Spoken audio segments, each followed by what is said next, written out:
Welcome everybody to the Weiner Wellness Center Virtual Summit. And today you're in for a real treat. We are going to learn about essential oils and aromatherapy, the basics, with Dr. Joseph Honigman. He is a practitioner at the Weiner Wellness Center and just a wealth of knowledge. Dr. Honigman, I'm so excited to hear this. Thank you for being here, and I will let you get started. Thank you, Tracy. Thank you very much. So the topic is essential oils and aromatherapy, the basics. And this is actually a relatively new topic for me. I've been using essential oils on and off for years, but I am by no means an expert. I consider myself to be a beginner, a well-informed novice who also happens to have a strong background in the healing arts. So I would like to share with you the basics. And towards the end, we'll get into a little bit more detail when we discuss essential oils as antimicrobials.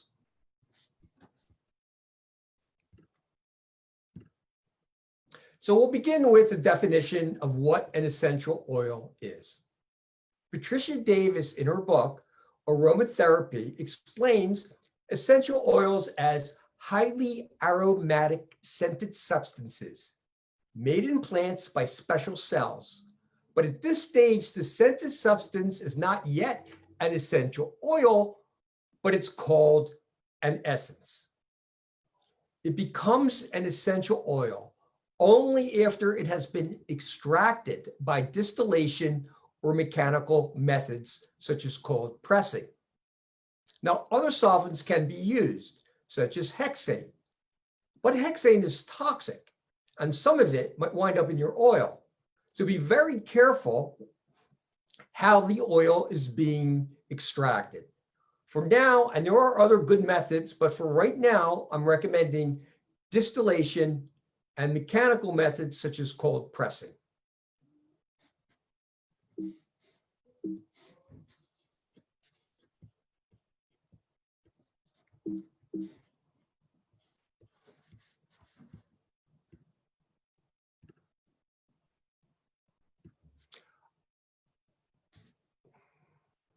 Sorry about that. I want to point this out. Essential oils are not the same as herbal tinctures. Now, I love herbal tinctures. I take them myself. I recommend them to others. But comparing them is like comparing apples to oranges. A major difference is in the way they're extracted and the concentration of the plant matter. Herbal tinctures often use alcohol as a solvent, sometimes glycerin, and even apple cider vinegar. The herbs are soaked in the solvent, then strained, and you're left with the herbal extract. And the solvent itself acts as a natural preservative and the carrier of the extract. The tincture is not as concentrated as an essential oil, and of course, it can be easily ingested. Essential oils most often use steam distillation without a solvent and are highly concentrated extracts and mostly not ingested unless the essential oil company clearly says that they can be and provides the specific instructions on how to do so. So, where is it? I think I took it into the other room. Okay. Anyway, I'll show you on this.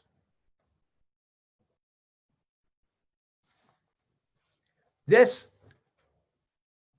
is a tincture. I will open it up, take the tincture, and do one whole dropper full, maybe 2 whole dropper fulls. I actually had one with me called 2020 because I actually used that. And I was just going to demonstrate me taking it. But you can imagine what I'm doing. It's just a tincture. This one is the Inflammation Tincture by 2020 by Nutritional Frontiers. And I would open it up and take 1, maybe 2 full dropperfuls. You would never do that with an essential oil. That's a huge difference. These use alcohol as a solvent and as a preservative. So this one would have alcohol in it. This is an essential oil. You can see it's a lot more concentrated. It's a lot smaller because it's a lot more concentrated. This is cinnamon bark. I don't know anybody who would dare take cinnamon bark internally. I imagine if you diluted it by, I have no idea, 100 times or something like that, you could probably do it, but I'm not recommending it, of course. This is an excellent herb. This is an excellent essential oil. It's a great antimicrobial. You just don't swallow it.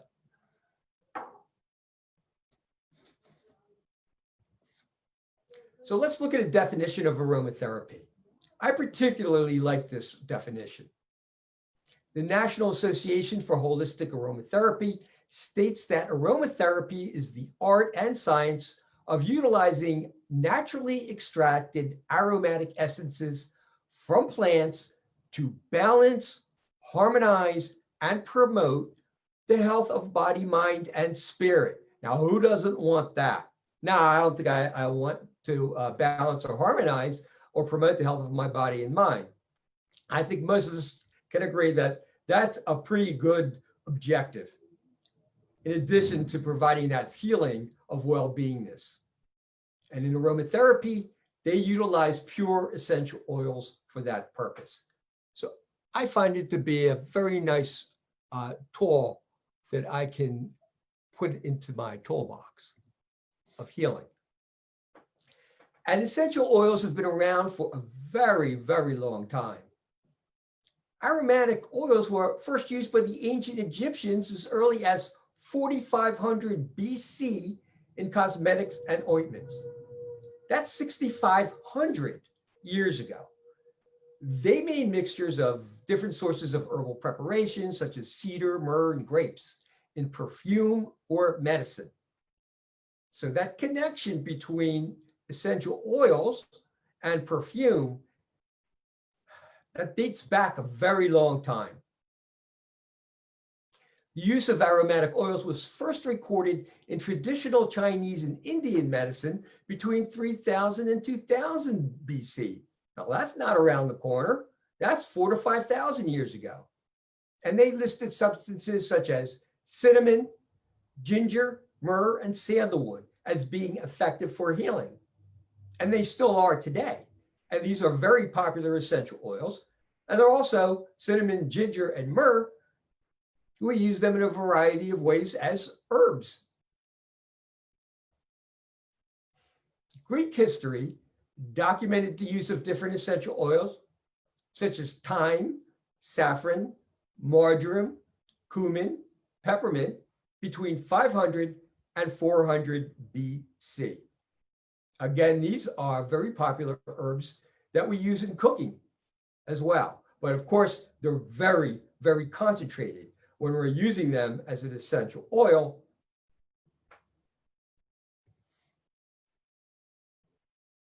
So what about now? That's their history. What do we use them for now?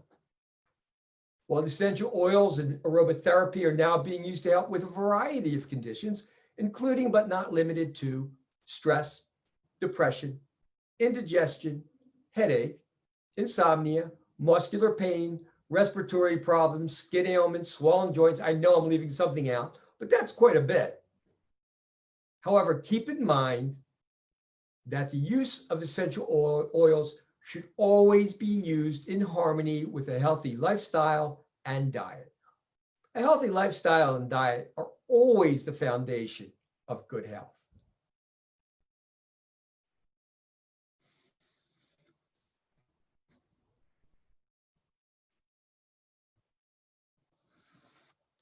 Now, I'm assuming that most of you are not all that familiar with essential oils and aromatherapy. You're beginners.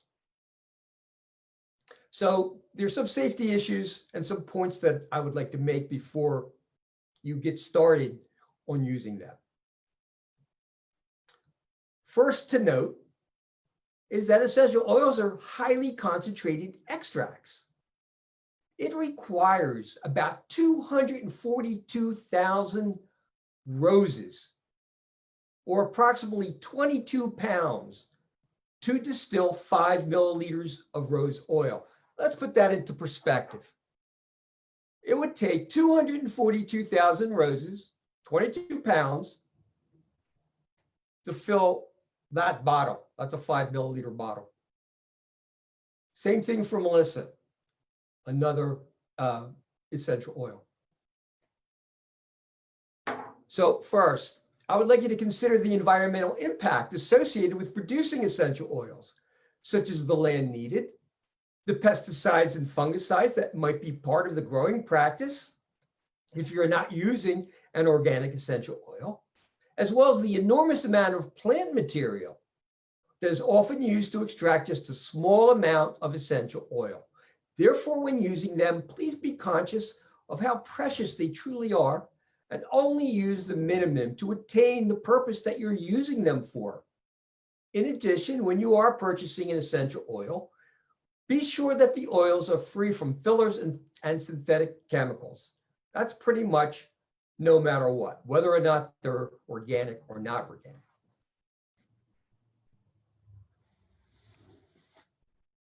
And take into consideration that the essential oils are so concentrated, you could use too much or apply them in the wrong way. So you're never to ingest an essential oil unless it specifically says so on the label that you can do so. Now, I'm sure there are experts out there right now, some who may be listening, that are saying, I ingest essential oils all the time. And I actually make formulas and give them to my friends and family. But they're experts. They've been doing it for a long time and they know what they're doing. For the rest of us, we need to be safe. So we need to check with the company to make sure that the essential oil that we're about to ingest is okay to do so and that we're doing it in the absolute right way. Now, consider when you apply that essential oil to your skin, that the essential oil might actually worsen the condition. So first you conduct an allergy patch test on your arm. It's not hard, it's not difficult. You take your essential oil, you put it in your carrier oil, twice the amount that you would actually use. So you're being extra safe. You rub the mixture about the size of a quarter on the inside of your forearm. If you experience a hot sensation, you flush the area with a carrier oil because the carrier oil will act as a solvent. And you can use a high quality carrier oil such as an organic cold pressed olive oil, and there are others. If there is no allergic response within 24 to 48 hours, it should be safe to use. If you're using an essential oil in a diffuser, be sure that the room is well ventilated. And if you're taking medications or suffer from chronic health conditions, then you should ask your doctor before you start using essential oils or practicing aromatherapy in general. So how are the essential oils actually absorbed? How do they affect your body? Well, there's various methods by which they get absorbed, including inhalation, massage topically, or just putting it right on the skin. Let's start with inhalation. That's classic aromatherapy. Essential oils are often used with a diffuser. The most common diffuser relies on water to create a fine aromatic mist that releases these very fine particles of essential oil into the air.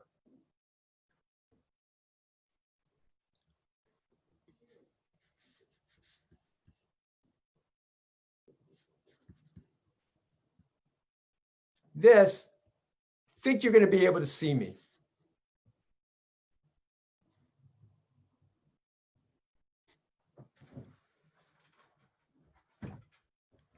This is my diffuser. It's very simple to use. If you've never used a diffuser before, I'm pretty sure they're all pretty easy to use. All you do is you take the body off, just like that. You take the top of where you're going to place your oil off, just like that. This is where I'm going to place my water. Then I'm going to take a few drops of essential oil, put it in.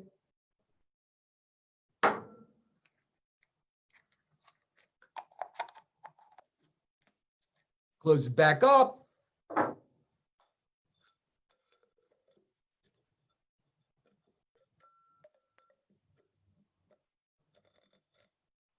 Put it back in.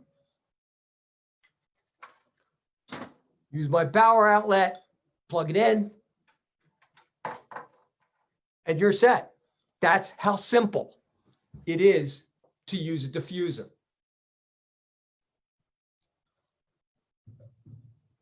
Mine actually has a light that comes on once it's plugged in, and then I could also alternate. I can have it on all the time, or I can have it on 10 seconds at a time, and it'll go on.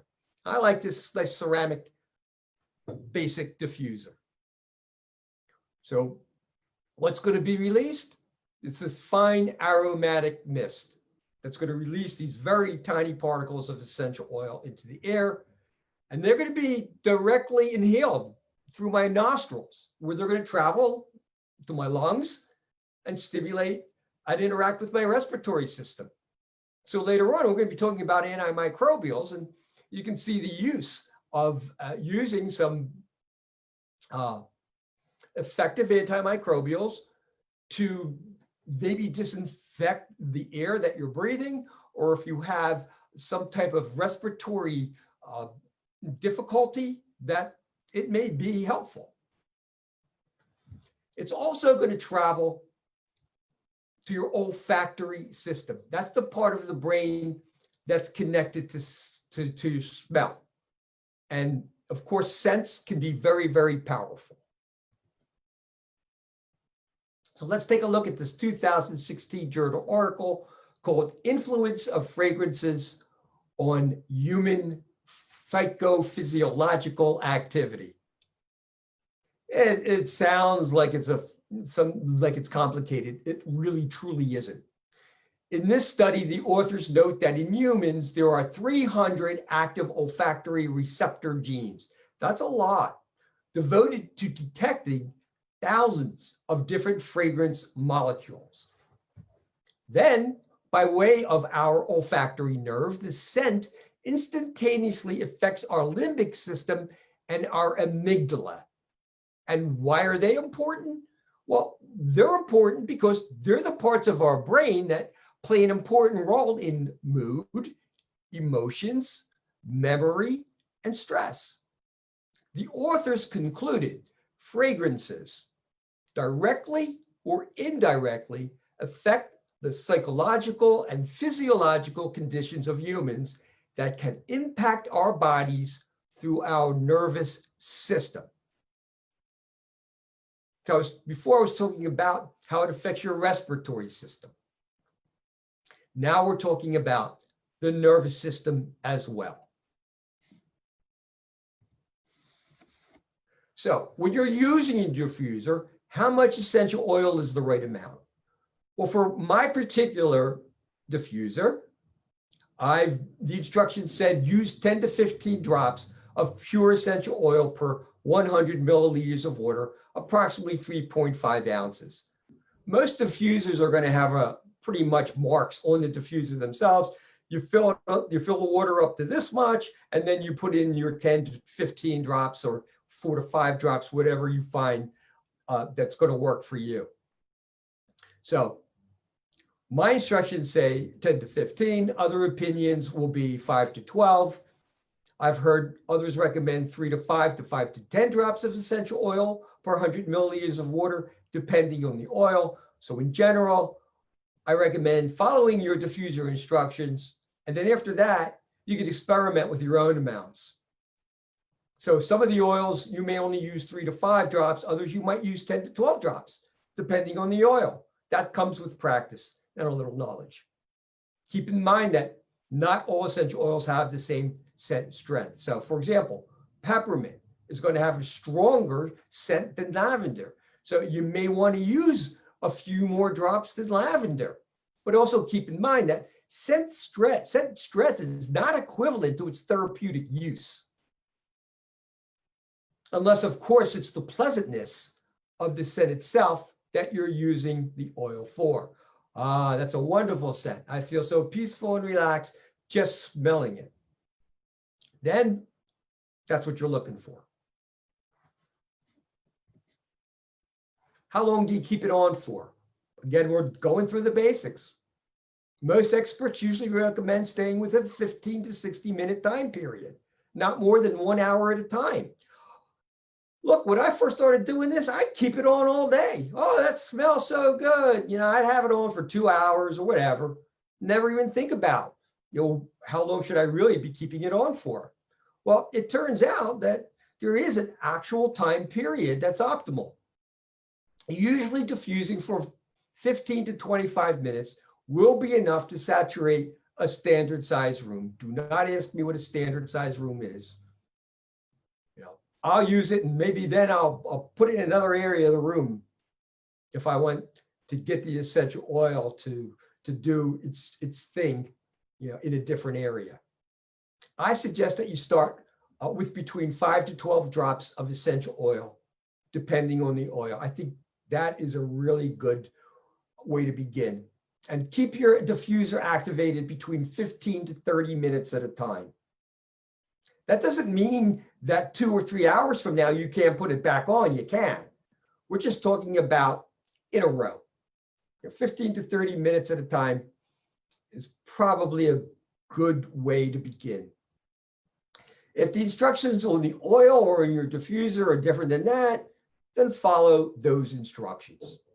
An alternative way is to breathe in an essential oil is to actually place 1 or 2 drops on an organic cotton ball and inhale for 1 or 2 minutes. So I use these organic cotton rounds, and I'll do this on occasion.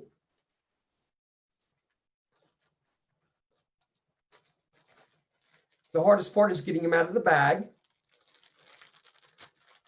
right? What can go wrong? There we go. And then I might take a few drops of essential oil. This is bergamot. It's very pleasant, stress reducing, calming, and it smells good. And put 1 or 2 drops in there and just inhale. Very nice.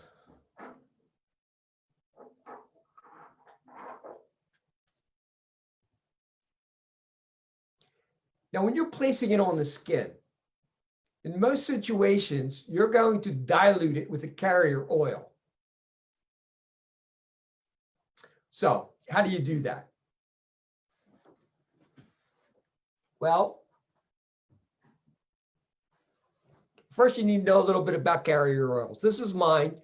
It's a jojoba, and it's a certified organic carrier oil.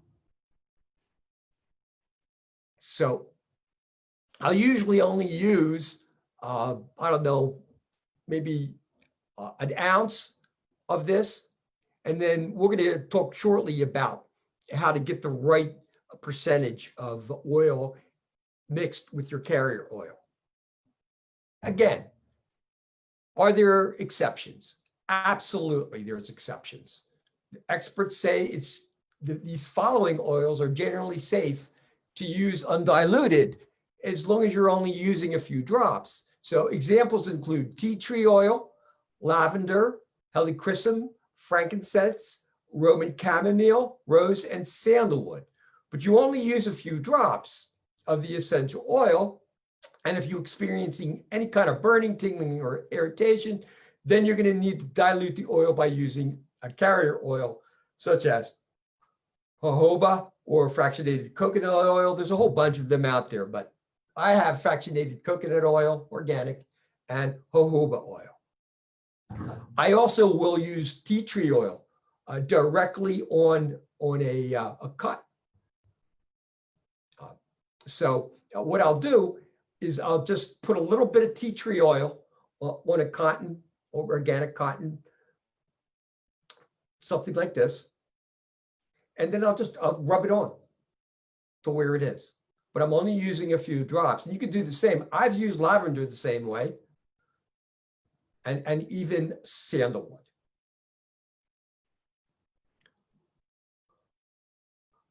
But of course, just to be safe, check with your essential oil company to be sure you can do that. So I mentioned jojoba oil as a carrier oil. And technically, it's not even an oil. It's a liquid wax made from jojoba seeds. It's odorless, colorless, lightweight, highly hydrating and moisturizing, is easily absorbed into the skin, and it won't clog pores. So this is a very popular type of carrier oil. It's considered to be one of the best in terms of carrier oil for essential oils. It has a long shelf life. It holds the scent from essential oils for a long time. More reasons that make it desirable. I mentioned before that I also have organic fractionated coconut oil. It's colorless, odorless, liquid at all temperatures. It's non-greasy. It absorbs quickly into the skin, which makes it an excellent moisturizer. It can be used with any essential oil or blend. And this is what I think makes it amazing. It has a long shelf life, 2 years unrefrigerated. And the fact that it's fractionated means that this will never solidify. Now, I use coconut oil to cook with, and that particular coconut oil will get solid when it's cold. This will not. Organic fractionated coconut oil will always stay as a liquid. The third carrier oil, and the last one that I'm going to mention today, and there's probably 12 or 14 different good ones out there, is organic sweet almond oil. It's rich in vitamin E. It contains vitamin A, zinc, and omega-3 fatty acid. It absorbs relatively quickly. It can soothe dry, irritated skin. Another bonus is that it's suitable for all skin types. But keep in mind, it's probably going to have a little bit of that nutty almond scent. So if you don't want to, say like have that almond scent along with your lavender or your frankincense, then maybe use the coconut oil or the jojoba oil. And this is actually how you do it. This is blending your own essential oils. Now, keep in mind that most of the essential oil companies, I would say pretty much all of them, already offer an abundance of different blends for a variety of conditions. So if you never want to blend your own essential oils, you really probably don't have to. So why bother? Well, I think it's fun. I like it. It's creative to make your own special essential oils for yourself and your family and friends. And I think you can even individualize it one step further than if you bought it from a company. So first, we have to consider safety. Safety always comes first. According to the aromatherapy textbook, Essential Oil Safety, you start with a 2% essential oil dilution for topical applications when an essential oil doesn't have a more restricted recommendation. So that comes out to about 11 to 12 drops of essential oil per 6 teaspoons of a carrier oil. I've been doing it for a little while, so I'm usually going to start with a 3% dilution of 18 drops of essential oil per 6 teaspoons of carrier oil. So how am I going to do that? Well, I bought these. These are great little containers that you can mix your oils in. You can notice that they're kept clean, they're kept sterile until I use them. I open it up. If I'm lucky and my essential oil will easily drops out, then I can just do the amount of drops, the 11 to 12 drops. I'll first place in my 6 teaspoons of oil, and then I'll put in my essential oil. If that doesn't work, then I will use a dropper. And these are pretty good. These will actually just drop one at a time. This is something I put together for relaxation.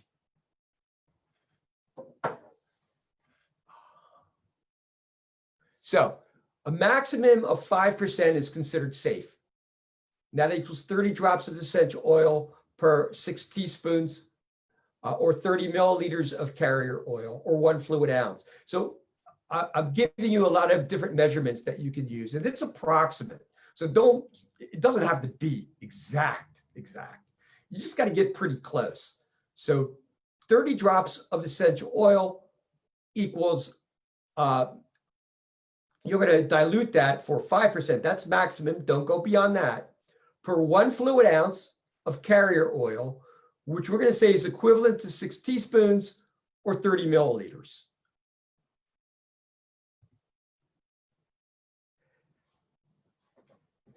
In addition, this is something else that you can consider. Essential oils are made up of dozens of individual aromatic compounds, and guess what? They evaporate at different rates. If an oil is made up of compounds that evaporate quickly, they call that a top note oil. And that will be likely the first that you will smell if you're using it as a perfume or for relaxation on your skin, or if you're using it in a diffuser. So bergamot and lemon are examples that will evaporate within approximately 1 to 2 hours. And, I showed you, this is my bergamot. We consider that to be a top note. If an oil is made up of compounds that evaporate very slowly, that is considered to be a base note. They're the longest lasting. They can last up to 5 hours. So you're only keeping your diffuser on maybe for 30 minutes, but now, maybe an hour later or a couple hours later, you're going to put it on again for another 15, 20 minutes. The patchouli and the frankincense will probably still be in the air. The bergamot and the lemon may not. A middle note, such as chamomile, eucalyptus, and ylang ylang, will last anywhere from 1 to 4 hours before evaporating. And that's often used in balancing the other notes in a blend.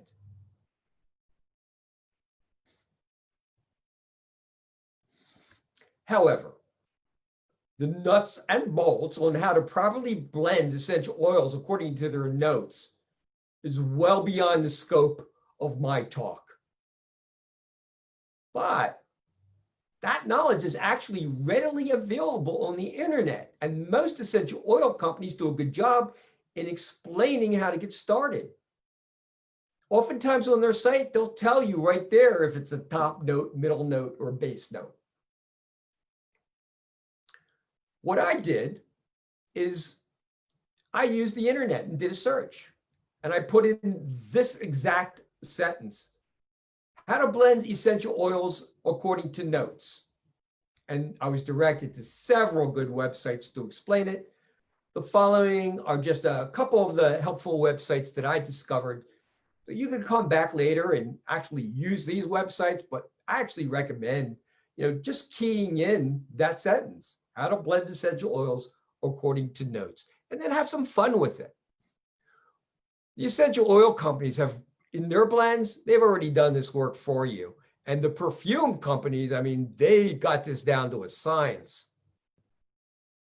Of course, it is a science.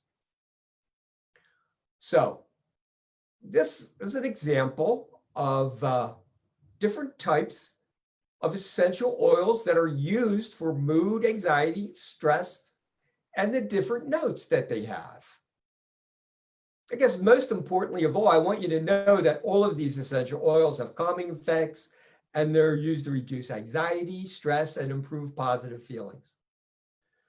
Bergamot, which we've gone over, sweet orange, which is a top note, lemongrass, which is a top note. The citruses are often top notes. So bergamot, sweet orange, and lemongrass are all citruses. They're all top notes, although lemongrass can be used as a top to middle note. Chamomile is considered a middle note. So is lavender. That's why lavender is used in so many different formulas to pull all the different oils together. Ylang ylang is a middle to a base note, and patchouli, as well as frankincense, are base notes. So my suggestion is to experiment, have some fun. You know, maybe try some bergamot with chamomile, with a little ylang ylang. Or what about trying some lavender and patchouli with a little bit of sweet orange, and see how you like it. And also see what it does for you in terms of helping you to relax and de-stress. But I want to be clear. The blending of notes is kind of a bonus. There are many other factors that need to be considered when you are blending. And they include, are you using them for therapeutic use? And sometimes the oils just don't smell good when they're being used for therapeutic use. But if they're not, and if you can, let's consider the aroma, not just the note. And maybe most importantly of all, how they blend their properties together in a positive, synergistic fashion. And once more, I want to remind everyone that a healthy diet and lifestyle is always the foundation for an effective immune system and good health. And that now brings us to which essential oils can we use as antimicrobials?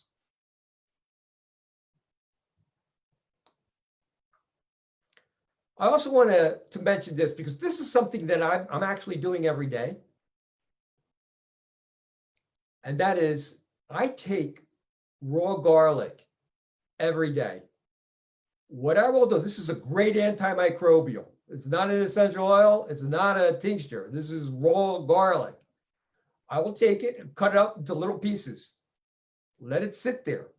That potentiates its active ingredients. And after a couple minutes, I will actually take that raw garlic and I'll swallow it with water. So I actually take it as a supplement. And it's a wonderful antimicrobial. You could also use antimicrobial tinctures and antimicrobial supplements. So we have them also in the form of tinctures.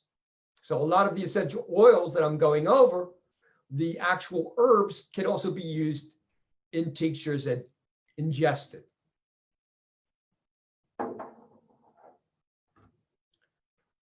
So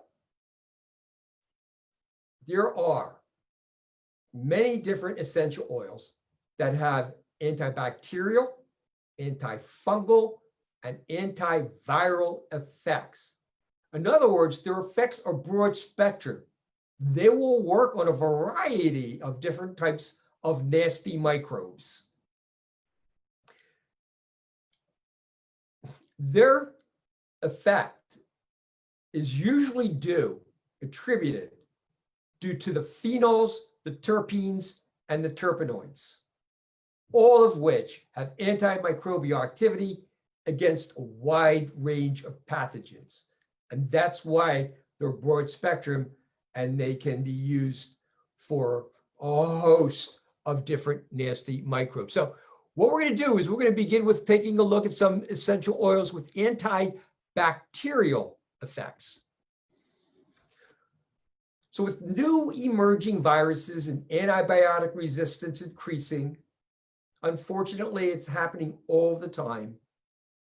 It's important that we do all we can to optimize our own body's ability to fight off the ever-present nasty microbes and develop new strategies to remain healthy. We need to stay one step ahead of them. And essential oils may be part of the solution. But first, when I'm considering what essential oil I'm going to use, I also like to know what type of microbe that I'm actually going to be using it for. However, that's just not always possible. So once more, the good news is that many of the plant-derived ingredients that you find in essential oils present considerable antimicrobial activity to a wide variety of viruses, bacteria, fungal infections, and parasites.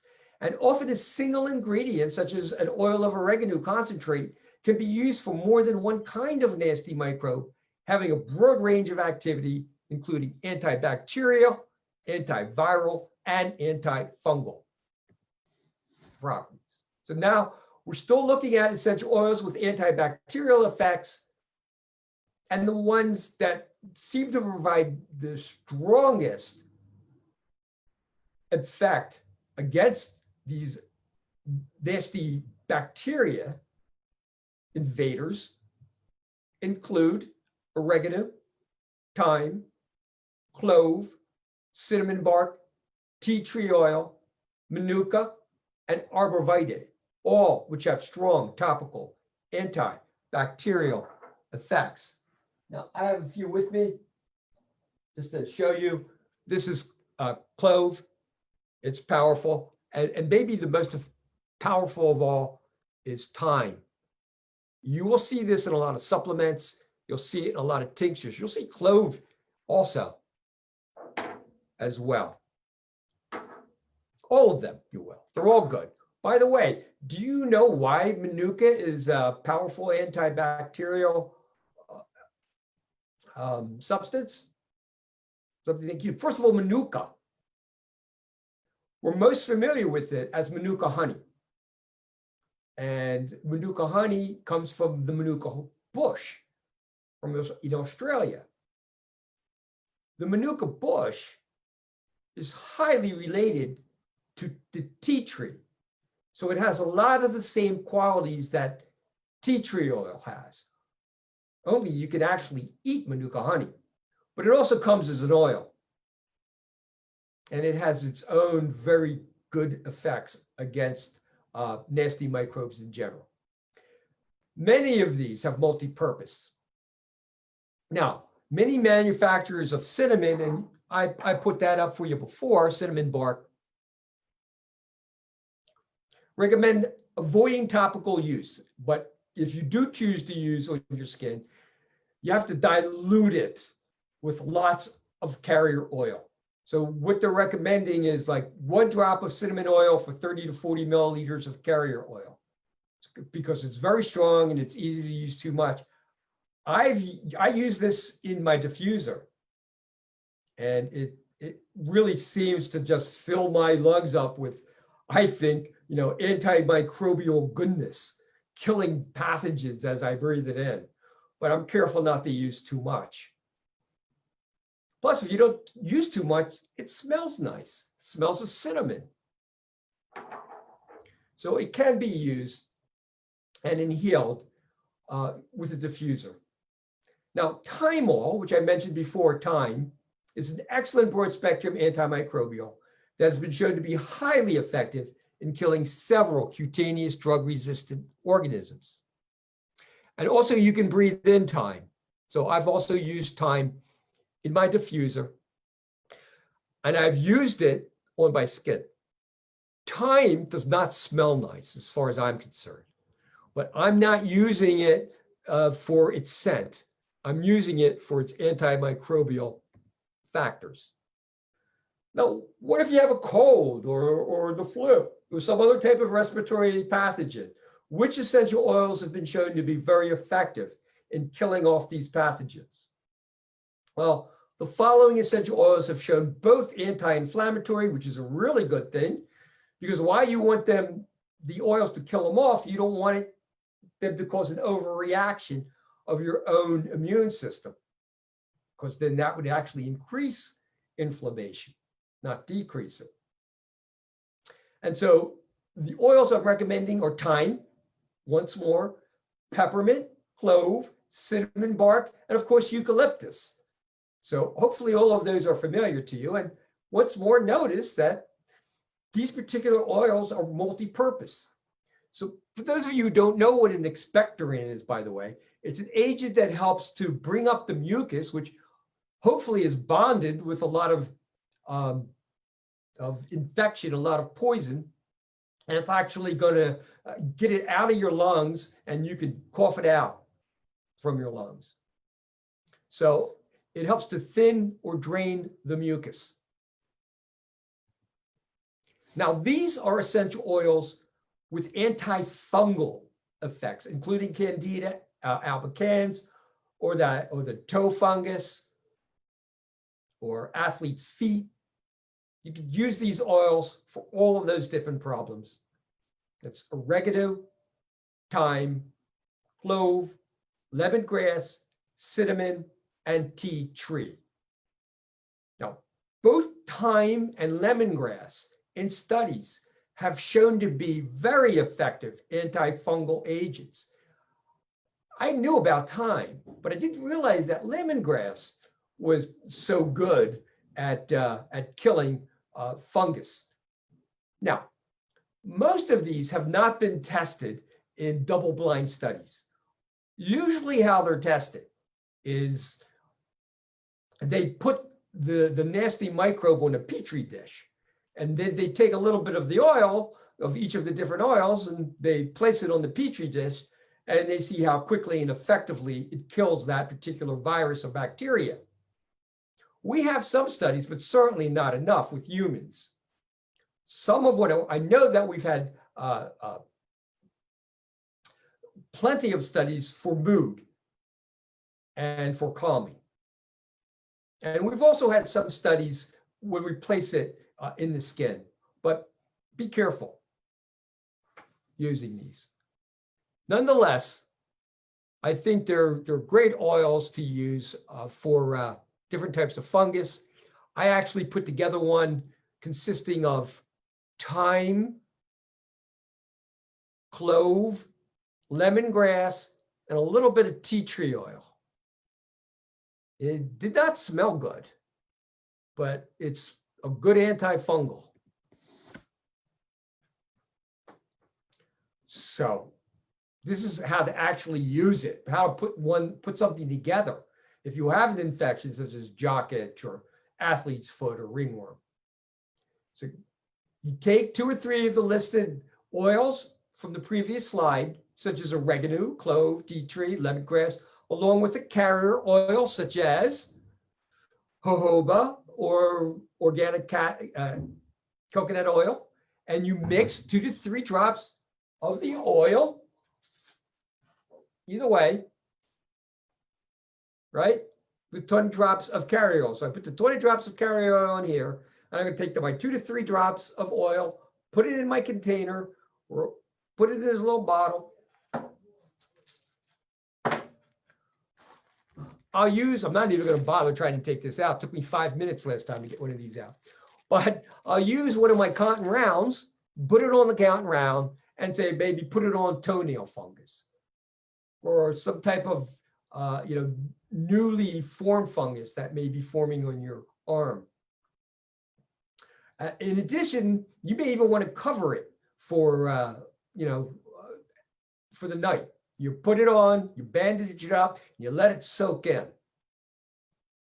Now, depending on what you're using it for example, if you're using it on something like the fungus that's on your toes, that can take a really long time. So you got to be patient. It's not like you do it for 1 week and it's gone.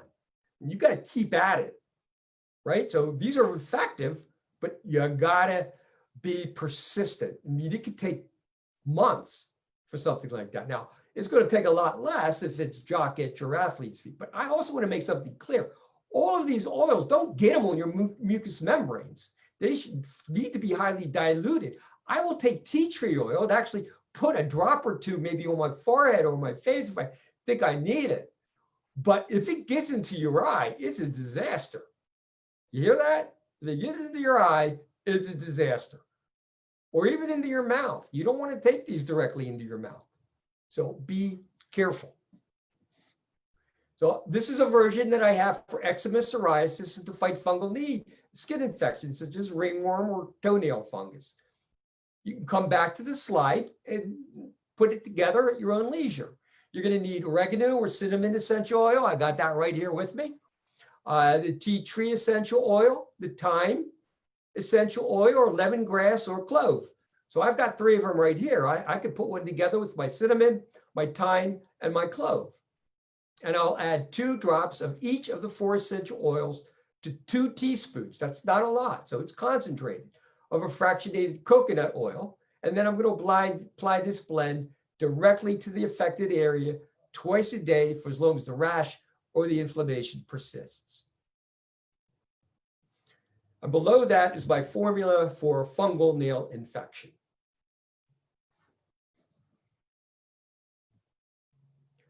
Also, I want you all to know that we carry at the White Wellness Clinic, we're carrying these oils: sweet basil, organic clove bud, organic eucalyptus, frankincense, organic lavender, lemon, organic lemongrass, sweet orange. Now, all of these are wonderful oils. Oregano, peppermint, organic rosemary, that's a wonderful oil, spearmint, and tea tree oil. And you can get them now for 20% off. It's a great deal. They're not that expensive to begin with, and 20% off makes it a very, very good opportunity. Our phone number is 412-922-9355. And very briefly, I am Dr. Joseph Honigman. I'm a wellness-oriented chiropractic doctor, and I hold a Master of Public Health degree from the University of Pittsburgh with a Master in Epidemiology.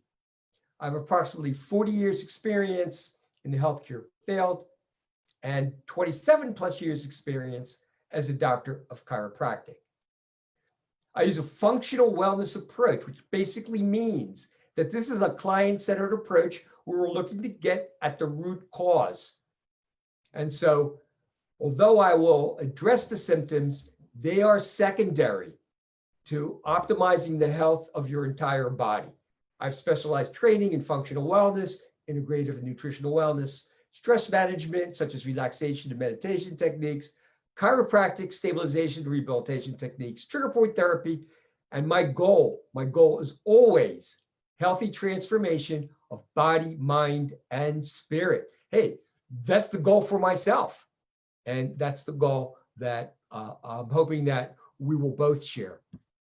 And now here's my disclaimer. This information is absolutely provided for educational purposes only. They are not designed to diagnose, treat, or cure any health conditions. If you have any problem whatsoever, you are not to be using these essential oils without the permission of your doctor. In addition, don't forget to do all those safety issues that I went over in the beginning of the lecture. The United States Food and Drug Administration have not evaluated my statements about this health topic or any of my suggested supplement recommendations. So I hope you all learned a little bit. Even one thing would be great. I'm Dr. Honigman. Thanks for tuning in. Thanks for zooming in.